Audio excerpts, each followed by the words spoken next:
என்னென்னவோ பெரிய சம்பவம்லாம் நடக்க போகுது அப்படின்னு நம்ம எதிர்பார்த்துக்கிட்டு இருந்தா, ஆனால் அதெல்லாம் ஒன்றுமே நடக்காமல் குமரவேல் தலையில் அடிபட்டதுக்கப்புறமா எழுந்துச்சு தண்ணியை தெளிச்சோன்னே குடு குடுன்னு ஓடிட்டார். பாபநாசம் திருஷ்யம்லாம் யோசிச்சோமே, இதை எப்படி ஒரு க்ரைம் த்ரில்லராக மாற்ற போகிறாங்களோ, பாண்டியன் ஷோஸ் 2 வந்து பார்த்தா அதெல்லாம் ஒன்றும் இல்லை பாஸ்.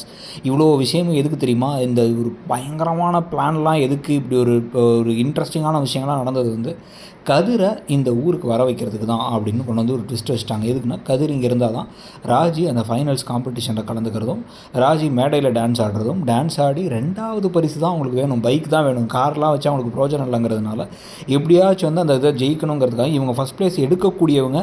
ஆனால் என்ன பண்ணுறாங்கன்னா, வேணுன்னு தடிக்குட்டு விழுந்த மாதிரி கொஞ்சம் ட்ராமாலாம் பண்ணி கடைசியாக தோற்று அந்த 2வது பரிசை வந்து ஜெயிச்சு அந்த பைக்கு தான் அப்படின்னு சொல்லி சந்தோஷப்பட்ட உடனே கதிருக்கு புரிஞ்சிருது, ஓ நமக்காக தான் இவர் 2வது பரிசு ஜெயிச்சிருக்கா, இவரால் நினச்சா கார் கூட ஜெயிச்சிருக்க முடியும் அப்படின்னு கண் கலங்கி போகிறதும், அந்த காதல் கொஞ்சம் கொஞ்சமாக இன்னும் க்ளோஸ் ஆகிறதும்.